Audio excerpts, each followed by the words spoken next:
Our tale begins in Ente Isla, a land torn apart by war.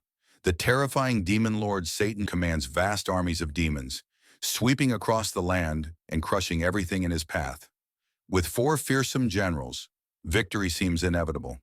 But one person dares to resist, a half-angel warrior wielding the sacred sword. She unites humans and drives the demons back, eventually confronting Satan himself. The battle is fierce, the world shaking under their clash. And when Satan realizes his defeat is inevitable, he does the unthinkable. He retreats, not to regroup, but through a mysterious portal. Where do they end up? Not in another battlefield, but in modern-day Tokyo, Japan. Suddenly stripped of their magic, Satan and Alciel find themselves powerless, broke, and stranded. Their demonic forms fade, leaving them looking like ordinary humans. To survive, they need food, shelter, and money. And so, the once feared Satan Jacob takes on a new identity, Sadao Maou. His loyal general Alciel becomes Shiru Ashia. Together they begin the most humiliating quest of all time, finding a place to live and jobs to pay the rent. Sadao soon lands work at McDonald's, a fast food chain, where he quickly becomes a dedicated employee. With surprising determination, he climbs the ranks, impressing his boss and earning the respect of coworkers. The irony is delicious.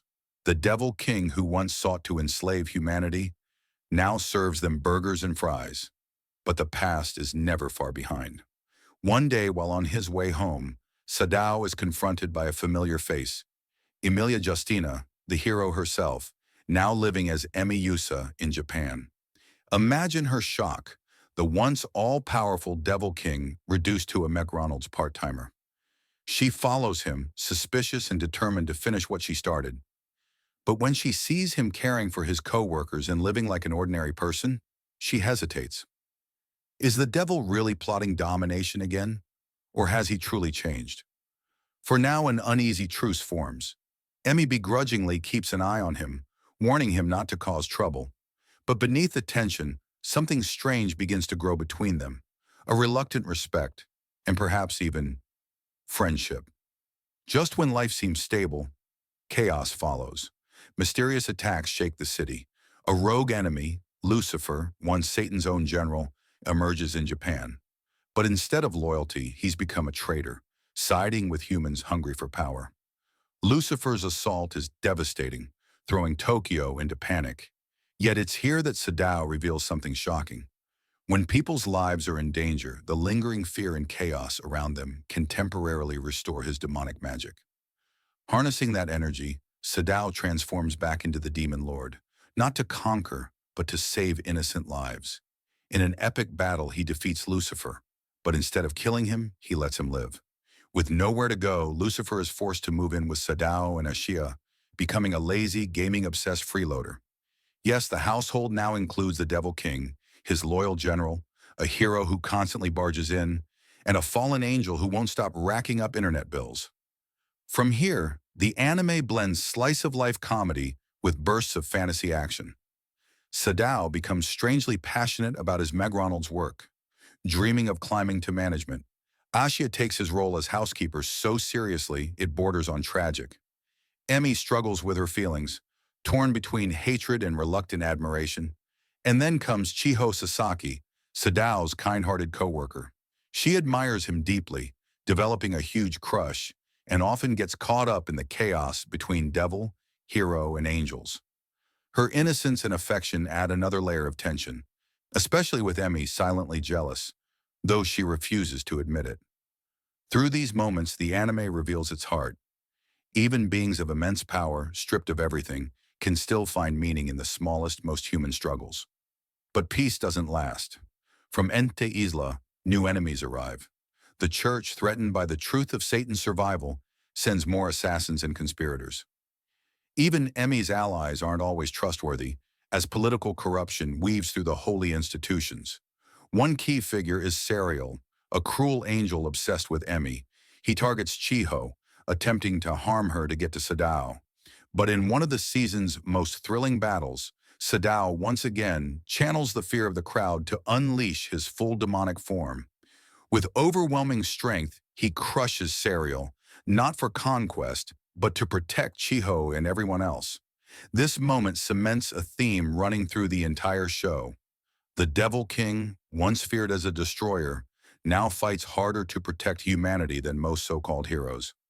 As the season moves toward its finale, we see how far Sadao has come.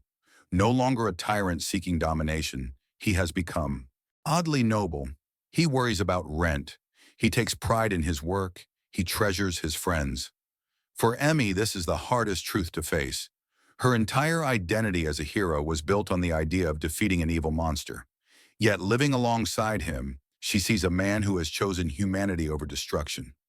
Her hatred begins to soften, though her pride won't let her admit it.